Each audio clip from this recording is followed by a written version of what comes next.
Davay, qabağa Nurlan, sıx. Oyna, axıra gələ. Qəşə. Oyna, dur.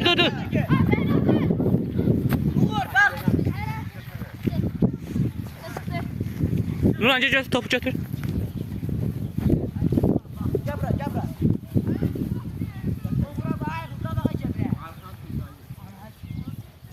Gel. Yakınlaş da vur. Ver İdo'ya. Yusuf'a vur. Burada Yusuf. Ara parça topu.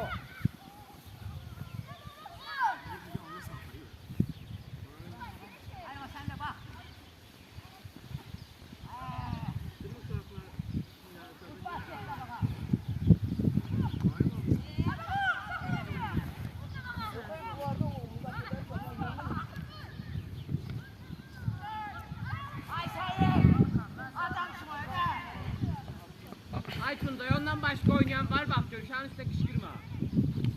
Ya özün gol vur sonra kışkırarsan.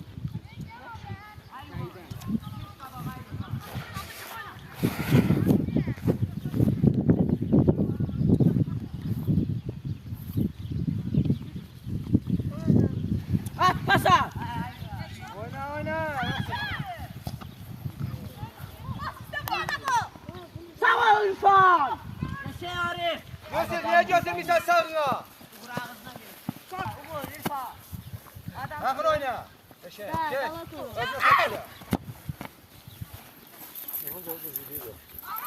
Eləmə. Yaşa. Yola tıklam Görürsən, qapı yanır. Kapı cəmatın qapısına yetulursan. Yaşamalı. Yaşayırlar.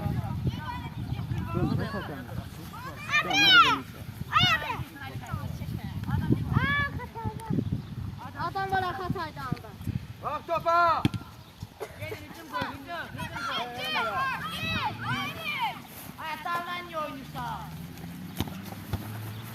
Ay Emir tələsmə. Yettim. Yusuf senden top. Geç orada. Sağ ol Şirek. Sakla. Ver. Gelmedi. Uğur, gel işler. Kayıt tava. Kayıt. Tuncay, keç qabağa. Uğur gel, tez gel. Tuncay, keçsin Keçin qabağa. qabağa. İrfan, Emir gelin arkaya. Hay Uğur. Gel arkaya. Oradan da Uğur, ortadan vur, ay vur, ay. Ol, sakla. Emir, keç qabağa, Tuncay'da danışır.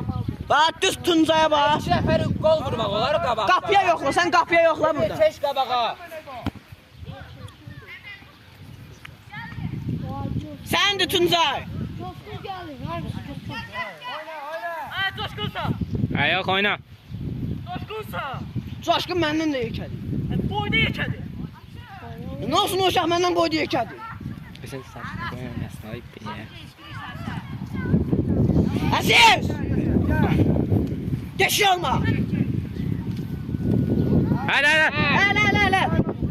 Topun altına gir. Yoxla kapıya, yoxla.